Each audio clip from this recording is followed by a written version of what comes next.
दोस्तों आप जब भी किसी स्मार्टफोन को किसी शॉप से बाई करने जाते हैं तो आप उस स्मार्टफोन के प्रोसेसर को देखते हैं, कैमरे को देखते हैं, उसकी design, build and design, charging, battery को देखते हैं। लेकिन सबसे मेन पार्ट जो मोबाइल का होता है वो डिस्प्ले भी होती है। दोस्तों इस समय दोस्तों क्या हो रहा है कि अगर कोई स्मार्टफोन को आप बाई करने जाते हैं तो आपको मार्केट में बहुत सारी डिस्प्ले देखने को मिल जाएगी। आपको यहाँ पर एमोलेड, ओलेड, एलसीडी, क्यूएलईडी, जीओलेड, पीओलेड मतलब बहुत टाइप के यहाँ पर नाम दे दिए गए हैं ताकि कस्टमर उनके फोन को बाई करें।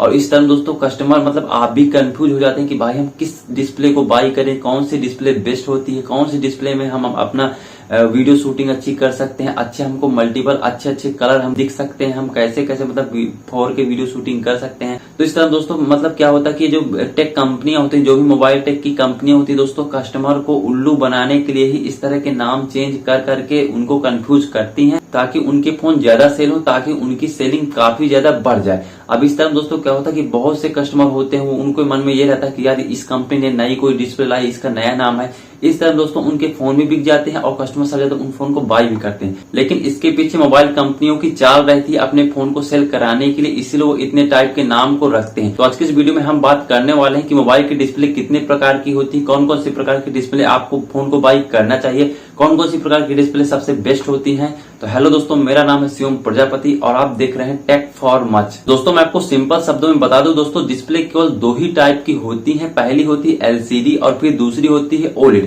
बाकी जो भी आप अभी नाम सुनते हैं सभी इनके टाइप होते हैं, मतलब ऐसे ही इनके नाम को मतलब कि रख दिया गया है, जबकि इनका यूजुअली कोई ज्यादा मतलब महत्व तो नहीं था इनके नाम रखने के लिए। तो सबसे पहले दोस्तों मैं आपको बता दूं कि एलसीडी का क्या काम होता है। दोस्तों एलसीडी आप जितने भी एंड्रॉइड फोन चीप बजट के फोन बाई करते हैं, जो भी 10 से 15 हजार के फोन होते हैं, उन सभी में एलसीडी डिस्प्ले का यूज होता है। आपने बहुत सारे फोन में देखा होगा, वहां पर लिखा रहता है। आप किसी भी फोन को उठा लीजिए जो कि जिसका रेंज 10 से 12 हजार का फोन हो, तो उसमें ज्यादा एलसीडी का यूज होता है क्योंकि काफी सस्ती डिस्प्ले मानी जाती है, इसलिए इन सस्ते फोन में लगाई जाती है। आपको 10 से 12 हजार के रेंज के स्मार्टफोन में आपको एलसीडी फुल एचडी प्लस की डिस्प्ले देखने को मिल जाती है। जबकि अगर आप कोई फ्लैगशिप स्मार्टफोन खरीदते हैं तो उसकी डिस्प्ले काफी ब्राइट, काफी अच्छी और काफी देखने में फुल एचडी से भी ज्यादा क्लियर देखने को मिलती है।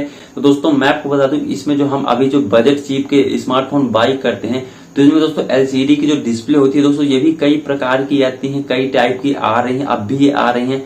बहुत से लोग कहते हैं कि जब हम 3G फोन लेते थे उनमें भी एलसीडी डिस्प्ले आती थी, आप जो फोन लेते हैं उनमें भी एलसीडी डिस्प्ले आती है। तो अंतर क्या हुआ? तो दोस्तों मैं आपको बता दूं, एलसीडी के भी कई टाइप होते हैं, जैसे टीएफटी हो गया, आईपीएस हो गया, सुपर आईपीएस हो गया। तो दोस्तों इस प्रकार दोस्तों इनके भी कई टाइप होते हैं। अब दोस्तों आप में से बहुत से लोग अगर सोच रहे होंगे कि एलसीडी में ये टीएफटी क्या होता है, तो दोस्तों मैं आपको बता दूं, जब पहले के जमाने में हम 2G फोन यूज करते थे, 3G फोन टच के यूज करते थे, तो उनमें बहुत मोटी सी डिस्प्ले कांच की आती थी, जिसमें मतलब कि 1-2-3 लेयर लगी रहती थी। उसी को दोस्तों हम एलसीडी टीएफटी डिस्प्ले कहते थे, जो दोस्तों बहुत ही ज्यादा बेकार भद्दी थी, मतलब उससे ज्यादा इतनी क्लियर क्वालिटी में कोई भी वीडियो नहीं दिखते थे। और टच भी दोस्तों क्या था कि आप अपने पैटर्न से भी उसको टच करके मतलब यूज कर सकते थे। और कोई अगर आप इक्विपमेंट अगर कोई इक्विपमेंट है उसे भी आप टच करें तो वो भी काम करता, मतलब एक प्रकार से पैटर्न नहीं था। तो ये टीएफटी डिस्प्ले पहले की बहुत मोटी डिस्प्ले थी, जिससे पहले के स्मार्टफोन बहुत मोटे रहते थे, उनका वेट भी बहुत ज्यादा मतलब बढ़ जाता था, काफी भारी और बल्कि स्मार्टफोन रहते थे। फिर इसके बाद दोस्तों क्या हुआ कि साइंस ने इसकी चीजों को और एनवेंस किया, इन चीजों को और मॉडिफाई किया और इनको छोटा किया और फिर बनाई गई सुपर एलसीडी डिस्प्ले। दोस्तों सुपर एलसीडी जो डिस्प्ले थी वो टीएफटी को ही मॉडिफाई किया गया था, एक प्रकार से टीएफटी में कुछ गलतियों को सुधार करके उसको बनाया गया था, इसीलिए यह डिस्प्ले भी उतनी ज्यादा खास नहीं रही। जो कि एलसीडी की जो ये सुपर एलसीडी जो सुपर आईपीएस डिस्प्ले थी, ये भी उतना ज्यादा खास काम नहीं कर पाई, उतना खास इसमें मतलब इम्प्रूवमेंट नहीं हो पाया। और लास्ट में दोस्तों अब जो स्मार्टफोन आते हैं एंड्रॉइड जो चीप बजट के होते हैं, उनमें आती है आईपीएस की डिस्प्ले, जो कि एलसीडी आईपीएस की डिस्प्ले कहा जाता है। एलसीडी आईपीएस का फुल फॉर्म होता है liquid crystal display and in plane switch. दोस्तों क्या था कि दोस्तों आईपीएस डिस्प्ले अब भी यूज की जा रही है, क्योंकि ये काफी अच्छी क्वालिटी की डिस्प्ले मानी जाती है। हालांकि थोड़ा चीप होती है, सस्ती होती है, इसलिए सस्ते फोन में यूज की जाती है। लेकिन एलसीडी आईपीएस डिस्प्ले की सबसे बड़ी कमी यह है कि दोस्तों बैटरी ज्यादा कंज्यूम करती है as compare to OLED display की। दोस्तों इसके पीछे का सबसे बड़ा रीजन है कि पहले के जमाने में आप देखते रहे कि डिस्प्ले के पीछे एक पहले से एक व्हाइट पर्दा यानी व्हाइट लाइट पहले से जलती थी, जिसको आप बैकग्राउंड या बैक लाइट भी कहते हैं।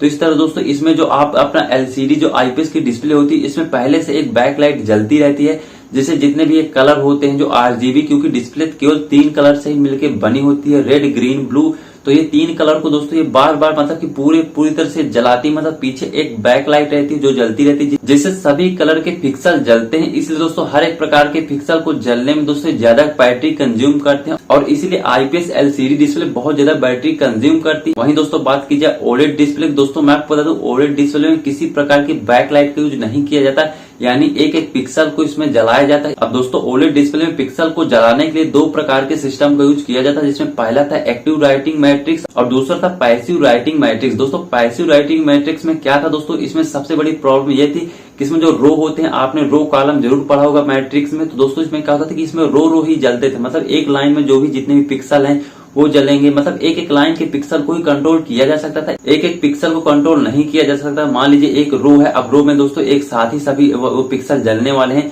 तो अगर हमको कोई बीच में पिक्सल को बंद करना है तो दोस्तों बंद नहीं हो सकता था, तो इसीलिए पैसिव राइटिंग मैट्रिक्स का यूज किया जाना बंद कर दिया गया। इस बार दोस्तों आया एक्टिव राइटिंग मैट्रिक्स, जिसको हम एमोलेड भी कह सकते हैं। आप एक्टिव राइटिंग मैट्रिक्स को आप एमोलेड भी कहते हैं, यानी OLED डिस्प्ले में जब से एक्टिव राइटिंग मैट्रिक्स का यूज किया जाने लगा तब से दोस्तों OLED का नाम एमोलेड कहा जाने लगा। अब दोस्तों क्या होता है कि बहुत सी कंपनी होती है जो इसके नाम को चेंज कर देती है, कोई कहती है कि ये सुपर एमोलेड है, कोई कहती है POLED है, कोई कहती है OLED है। अब दोस्तों OLED डिस्प्ले में जो एक्टिव राइटिंग मैट्रिक्स प्रोग्राम का यानी सिस्टम का यूज किया जाता था, इसका दोस्तों सबसे बड़ा प्रॉफिट यह था कि इसमें हमको किसी भी रो के मतलब रो में जितने भी पिक्सल हैं उनको जलाने की कोई जरूरत नहीं थी। इसमें हम दोस्तों एक एक पिक्सल को कंट्रोल कर सकते थे, और जबकि OLED डिस्प्ले में कोई बैक लाइट नहीं आती, इसलिए दोस्तों हम नेचुरल तरीके से ब्लैक कलर को हम प्रोड्यूस कर सकते थे। इसके लिए हमको किसी प्रकार की पिक्सल को जलाने की जरूरत नहीं पड़ती थी, मतलब कुछ पिक्सल को बंद कर देते, इसलिए नेचुरल तरीके से ब्लैक कलर हमको दिखते थे। तो इससे दोस्तों क्या होता था, कुछ पिक्सल को हम बंद कर देते थे जिससे हमको ब्लैक कलर भी दिखता था। तो इससे दोस्तों क्या होता कि पिक्सल बंद होने में बहुत कम बैटरी कंज्यूम करता था एज कम्पेयर टू LCD के।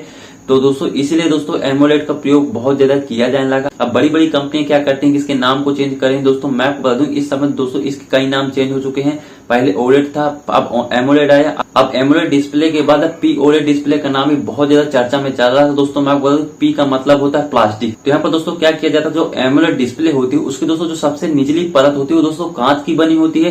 तो POLED का मतलब क्या होता है कि उसकी जो कांच की परत होती है उसको हटा करके हमने प्लास्टिक की परत को लगा दिया, इसलिए दोस्तों उसको POLED कहने लगे। अब दोस्तों प्लास्टिक की परत लगाने में क्या होता है कि दोस्तों आप देख रहे हैं कि इस समय जितने भी स्मार्टफोन आ रहे हैं दोस्तों फ्लेक्सिबल हो सकते हैं, मतलब उनको आप मरोड़ सकते हैं तभी उनकी डिस्प्ले नहीं टूटी। दोस्तों इसके पीछे का सबसे बड़ा साइंटिफिक रीजन यही है कि उसमें सबसे निचली परत में प्लास्टिक का यूज किया जाता है, इसलिए दोस्तों उसकी डिस्प्ले टूटती नहीं है। और इसी एमोलेड की डिस्प्ले को POLED नाम दिया गया, यानी एमोलेड की सबसे नीचे की परत को हटा करके हम वहां पर प्लास्टिक की परत को लगा दें तो उसका नाम दोस्तों एक प्रकार से POLED कहा जाने लगे। जबकि वह एमोलेड डिस्प्ले ही होती है, उसकी केवल निचली परत को ही चेंज किया जाता है। तो यहाँ पर अगर आप POLED या एमोलेड डिस्प्ले लेते हैं तो उसमें केवल एक ही डिफरेंस आपको देखने को मिलेगा, वो है दोस्तों फ्लेक्सिबल का।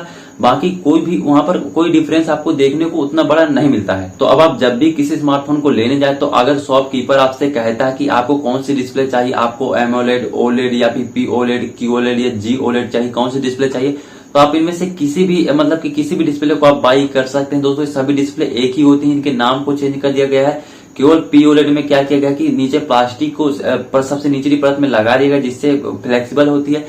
बाकी सबकी ब्राइटनेस एक ही होती है, सब एक तरह से स्मूथ होते हैं, सब एक ही तरह से मतलब दिखते हैं। अब लास्ट में आप में से बहुत से लोगों के मन में डाउट होगा कि भाई हम बहुत से ऐसे वीडियो देखते हैं जिसमें मतलब कि डिस्प्ले का कंपैरिजन कराते हैं कि ये डिस्प्ले बहुत अच्छी है, बहुत चमक रही है, जबकि दोनों डिस्प्ले एमोलेड की होती है, फिर भी एक डिस्प्ले बहुत अच्छी दिखती है और दूसरी डिस्प्ले बहुत बेकार दिखती है। यहाँ पर आप आईफोन और सैमसंग फोन का ही कंपैरिजन करके देख लीजिए, आपको आईफोन में भी एमोलेड डिस्प्ले देखने को मिल जाती है और सैमसंग के फ्लैगशिप फोन में भी एमोलेड डिस्प्ले देखने को मिल जाती है। लेकिन फिर भी आईफोन की डिस्प्ले सैमसंग की इतनी अच्छी क्यों होती है जबकि दोनों एमोलेड की डिस्प्ले है। दोस्तों मैं आपको बता दूं, जब कोई कंपनी किसी को एमोलेड डिस्प्ले सेल करती है तो उसके बाद दोस्तों क्या होता है कि उस मोबाइल कंपनी का क्या होता है कि वो अपने डिस्प्ले के टोन को सेट करती है। मतलब मोबाइल कंपनी किसी कंपनी से डिस्प्ले को खरीदने के बाद दोस्तों उसमें ऑपरेटिंग सिस्टम की सहायता से और अपनी कुछ सेटिंग कुछ चीजों को सहायता से उसमें कलर को और ज्यादा अच्छे तरीके से दिखाती है और कुछ अच्छे तरीके से उसमें इम्प्रूव कर देती है। तो इसलिए दोस्तों एप्पल क्या करता है कि सैमसंग कंपनी से डिस्प्ले बाई कर लेता है, फिर दोस्तों क्या करता है उस डिस्प्ले में दोस्तों कलर जो होते हैं उनको और अच्छा प्रोड्यूस करता है, मतलब उसमें और टोन को सेट करता है